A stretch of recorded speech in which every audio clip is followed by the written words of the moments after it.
Good morning बच्चों, SP academy की online classes में आप सभी का स्वागत है।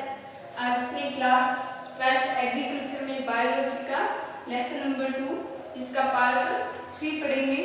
तो इस वीडियो में अपने शॉटगन या बायोलिस्टिक विधि के बारे में पढ़ेंगे। लास्ट वीडियो में अपने पढ़ा था कि जो पादप रूपांतरण है यानी ट्रांसजेनिक प्लांट्स हैं उनमें कौन सी विधि काम में ली जाती है, इलेक्ट्रोपोरेशन विधि। तो आज के वीडियो में अपने शॉटगन या बायोलिस्टिक विधि के बारे में पढ़ेंगे। तो शॉटगन या बायोलिस्टिक विधि क्या है, इसमें किस उपकरण का उपयोग किया जाता है, उसके बारे में पढ़ते हैं। तो स्टार्ट करते हैं। इस विधि में जिस डीएनए को अपनी किसी कोशिका में प्रवेश करवाना है यानी पुनर्योजित डीएनए तैयार हो गया, उस पुनर्योजित डीएनए को जिस पादप कोशिका में प्रवेश करवाना है तो उस डीएनए के कण को क्या करते हैं, टंगस्टन या सोने के कणों से लिपटाकर, ये सोने का कण लिए टंगस्टन का कण लिए, इसके ऊपर क्या कर दिया जाता है, डीएनए का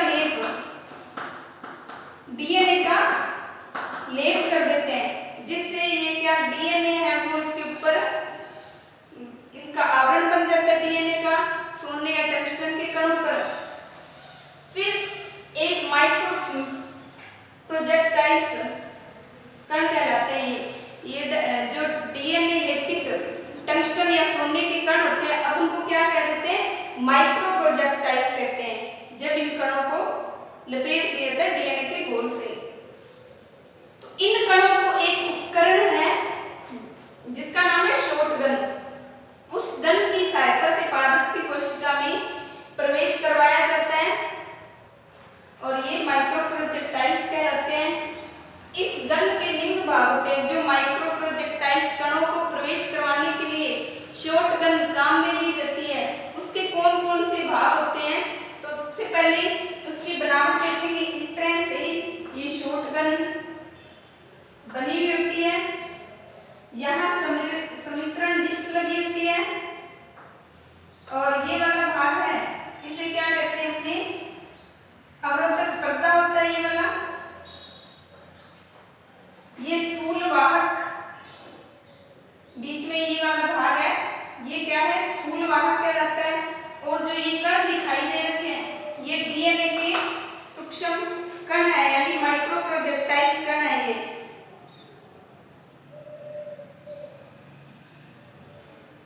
और ये गैस वर्ण ट्यूब, मतलब इसमें जब शॉटगन को कण आगे कोशिका में प्रवेश करवाया जाता है तो इसे एक नली या ट्यूब से इसे खींचा जाता है और दूसरे आगे कोशिका में प्रवेश करवा दिया जाता है। तो इस गन के निम्न भाग होते हैं। एक नंबर तो गैस त्वरण नली, ये वाली कौन सी है, गैस त्वरण नली। 2 नंबर है प्लास्टिक झिल्ली या स्थूल वाहक, प्लास्टिक की झिल्ली या फिर स्थूल वाहक, जिस पर क्या माइक्रो प्रोजेक्टाइल्स के कण चिपके रहते हैं। ये वाली एक प्लास्टिक की झिल्ली ले ली, इस पर क्या माइक्रो प्रोजेक्टाइल्स के कण चिपके रहते हैं इस तरह से। अवरोधक स्क्रीन होती है, अवरोधक स्क्रीन ये लगी होती है यहाँ पे इस तरह से, ये वाली अवरोधक स्क्रीन यहाँ लगी हुई। और लक्ष्य मतलब कोशिका जिसमें इन कणों को प्रवेश करवाना है, ये वाली क्या लक्ष्य कोशिका होती है। तो ये शॉटगन के प्रमुख भाग हैं। अब जो माइक्रो प्रोजेक्टाइल्स के कण हैं उन्हें कोशिका में प्रवेश कैसे करवाते हैं, तो उसके बारे में अपने देखते हैं।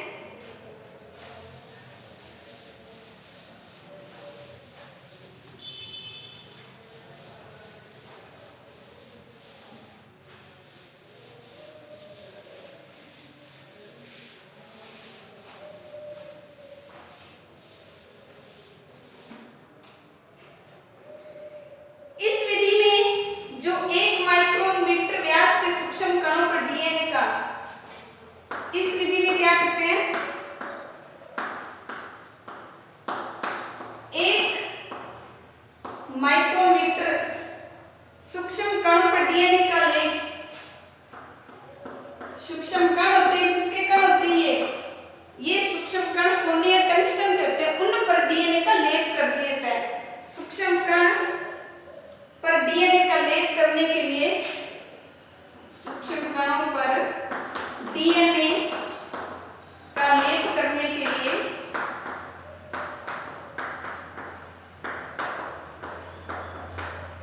डीएनए का लेप करना है, तो अब इसे घोल बनाएंगे। उस घोल में इन सूक्ष्म कणों को डाल देते हैं। किसका घोल बनाएंगे? डीएनए का घोल। लेप करने के लिए इन्हें डीएनए के घोल में मिलाकर तीव्र गति से हिलाते हैं। इन्हें डीएनए के घोल में मिलाकर तीव्र गति से हिलाते हैं।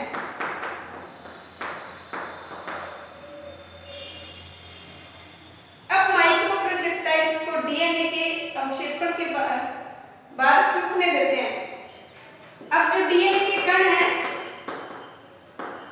डीएनए के माइक्रो प्रोजेक्टाइल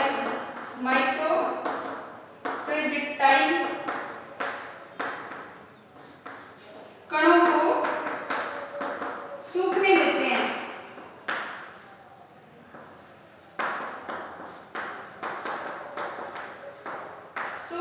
क्योंकि डीएनए का घोल में इन कणों को डाला, फिर उसमें से निकालकर इन कणों को सुखाने के लिए रख देते हैं, सूक्ष्म कणों को। इसके बाद गर्म स्थूल वाहक को सही स्थान पर फिट करके निर्वात उत्पन्न किया जाता है। बाद में गन में स्थूल वाहक मतलब जिससे अपने को शूट करना है, स्थूल वाहक को फिट करके गन में यानी बंदूक में निर्वात उत्पन्न किया जाता है। जिससे शूट करना, उस गन में क्या निर्वात उत्पन्न किया जाता है,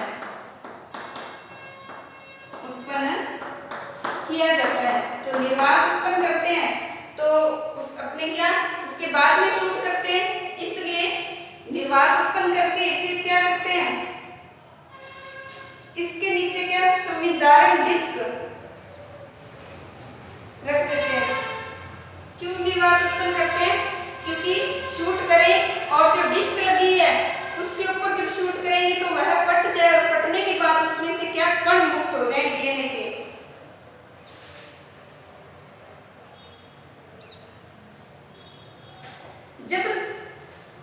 जब स्थूल वाहक को शूट करते हैं, इसके बाद में क्या स्थूल वाहक को फिट करते हैं, तो इसके बाद जो संविदारण डिस्क है, मतलब जो नीचे डिस्क लगाई थी जिस पर क्या माइक्रो प्रोजेक्टाइल्स के कण चिपकाए जाते हैं,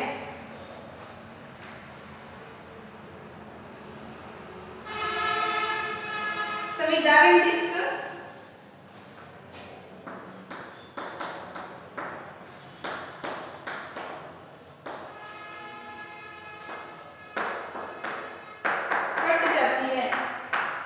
संविदारण डिस्क निर्वात उत्पन्न करने के बाद में ही फटती है, और इसके बाद में तरंग उत्पन्न होती है और स्थूल वाहक में त्वरण होता है। इसके बाद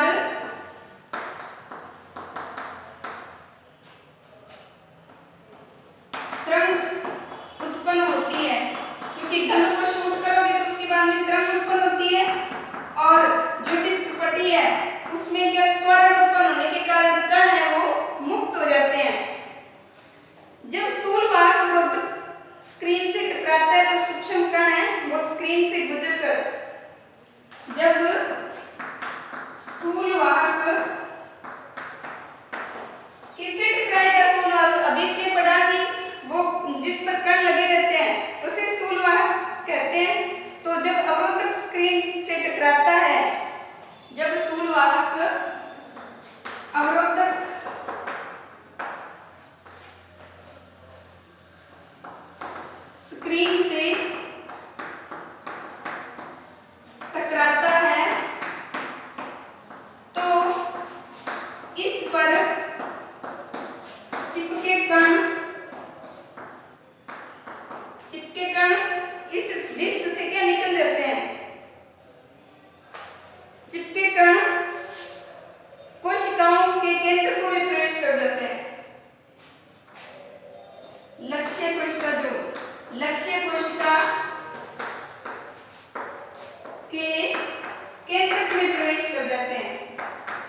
जाते हैं।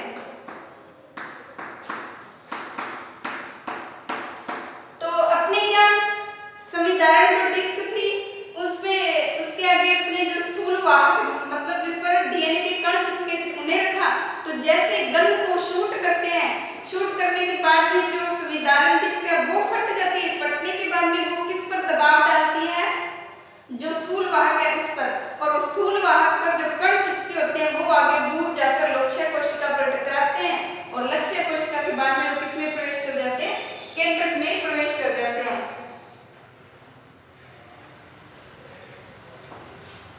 तो इस तरह से ये विधि में ये क्रियाएं की जाती है, यानी शॉटगन या बायोलिस्टिक विधि में इस तरह से कोशिका में या केंद्रक में डीएनए को प्रवेश करवाया जाता है। अब इस विधि के लाभ क्या हैं?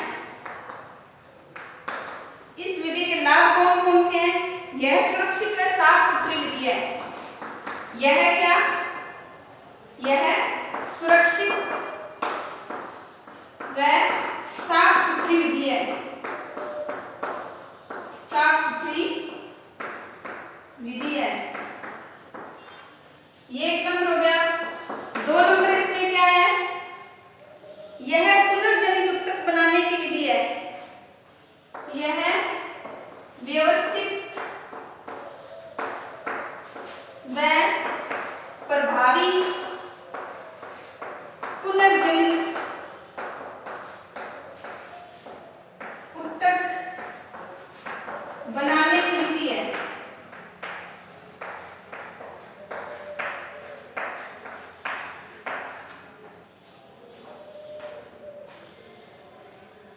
ऐसी जातियां जो सरलता से रूपांतरित नहीं होती उनमें क्या ये विधि काम में ली जाती है। जिन जातियों में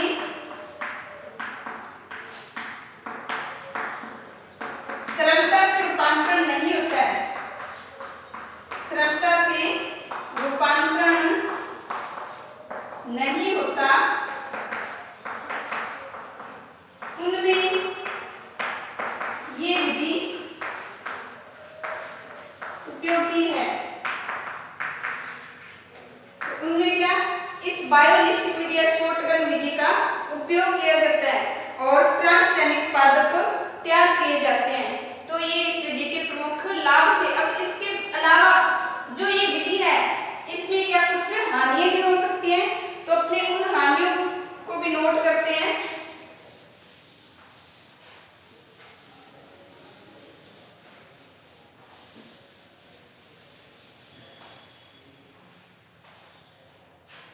लाभ के बाद में अपने क्या लिखेंगे, हानियां। तो इस विधि की हानियां क्या है, कौन कौन सी अपने को इस विधि से हानियां होती है? पादपों में क्या नए रूपांतरण नहीं हो सकते, तो वो इस विधि से काइमेरिक पादपों का उद्गम होता है। काइमेरिक मतलब अनुपयोगी होते हैं। इस विधि से काइमेरिक पादप उत्पन्न होते हैं।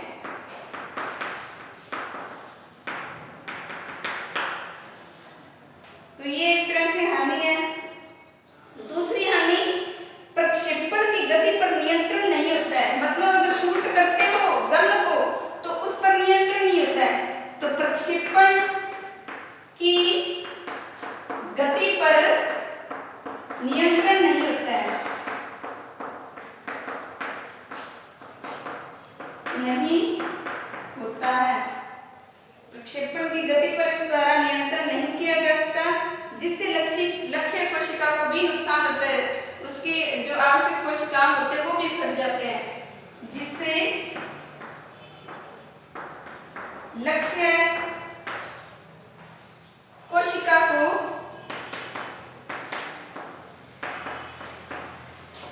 नुकसान होता है।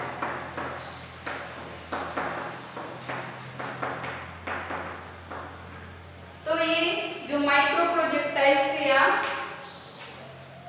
मतलब बायोलिस्टिक विधि है या शॉटगन विधि है, इसमें माइक्रो प्रोजेक्टाइल्स को इस तरह से प्रवेश करवाया जाता था विधि में। फिर इस विधि के लाभ अपने पड़े, इसके बाद में हानियां तो इसके बाद में नेक्स्ट विधि है माइक्रो इंजेक्शन विधि। 3rd नंबर विधि कौन सी होगी? माइक्रो इंजेक्शन विधि। इस विधि के बारे में अपने नेक्स्ट वीडियो में पढ़ेंगे। तो आज आपने जितना पढ़ा है इसे आपने अपनी नोटबुक में अच्छी तरह से नोट करना है और रिवाइज करना है। तो नेक्स्ट वीडियो में अपने नया टॉपिक है माइक्रो इंजेक्शन विधि, उसके बारे में पढ़ेंगे। तो आप यदि साथ साथ में नोट करते रहते हैं और रिवाइज करते रहते हैं तो ये आपको जल्दी लर्न होंगे। तो इन्हें रिवाइज करना